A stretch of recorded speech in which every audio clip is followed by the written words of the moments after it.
राजनीति में तो हम लोग बराबर हो जाएंगे, लेकिन जब तक देश में सामाजिक और आर्थिक गैर बराबरी रहेगी तब तक देश समतामूलक समाज नहीं बन पाएगा। एक चुनावा मुख्यमंत्री जो पद पे आसीन हो, लॉ एंड ऑर्डर मेंटेन नहीं कर पाता और इधर उधर की बात करके लोगों को मूर्ख बनाने का, लोगों का ध्यान हटाने का काम करता है। किसान खुशी से नहीं आता है, किसान मजबूरी में आता है। लखीमपुर की घटना में सरकार ने वादा किया था, पूरा नहीं किया और वो परेशान होकर सड़कों पे आ रहा है। सरकार को उनकी मांगों पर ध्यान देना चाहिए। राजनीति में तो हम लोग बराबर हो जाएंगे, लेकिन जब तक देश में सामाजिक और आर्थिक गैर बराबरी रहेगी तब तक देश समतामूलक समाज नहीं बन पाएगा।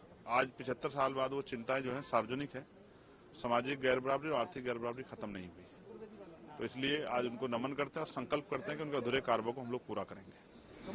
एक सवाल संभल से जुड़ा हुआ है। योगी आदित्यनाथ जी ने कल कहा कि संभल का जो मामला हुआ जिस तरीके से और बांग्लादेश की स्थिति, डीएनए कहीं दोनों का सेम लगता है, जो परिस्थितियां हो रही। अब मैं समझता हूं कि वो फ्रस्ट्रेट हो गए, इधर उधर की बात कर रहे हैं। एक चुनावा मुख्यमंत्री जो पद पे आसीन हो, लॉ एंड ऑर्डर मेंटेन नहीं कर पाता और इधर उधर की बात करके लोगों को मूर्ख बनाने का, लोगों का ध्यान हटाने का काम करता है, मैं इसको सही नहीं मानता।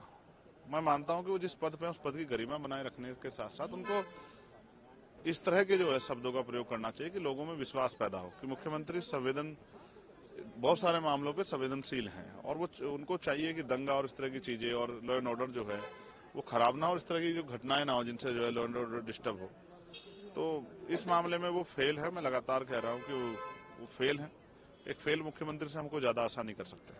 दिल्ली चलो किसान जो है वो कूच कर रहे हैं, एमएसपी की मांग कर रहे हैं। लखीमपुर खीरी में जो घटना हुई उसके जो पीड़ित है उनकी उसके न्याय की मांग कर रहे हैं। इस तरह की मांग लगातार की जा रही है। एक बार फिर किसान सड़कों पर। किसान खुशी से नहीं आता है, किसान मजबूरी में आता है।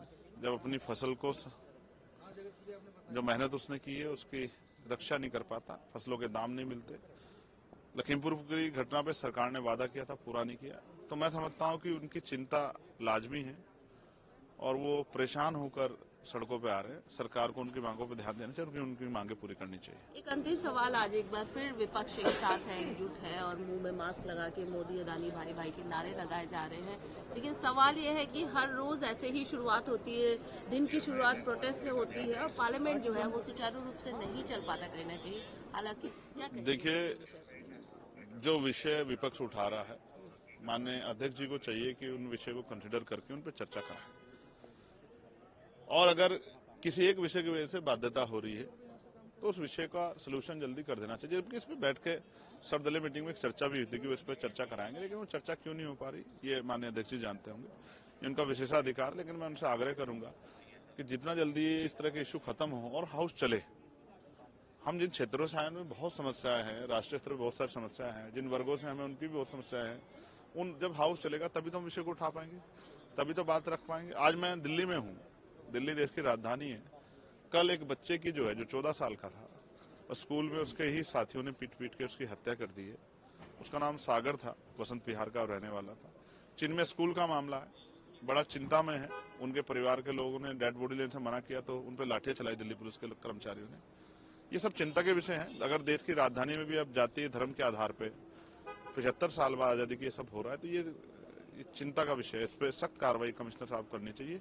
मैं भी उनसे बात करूंगा। इसलिए मैं आपसे कह रहा हूं कि बहुत मुद्दे हैं जिन पे सरकार को सवाल पूछ के जो है सरकार का ध्यान आकर्षित करना। और हाउस में चलेगा तो कैसे चलेगा? तो मैं चाहता हूं हाउस चले, जितना हाउस चलेगा उतनी मुद्दों पे चर्चा होगी।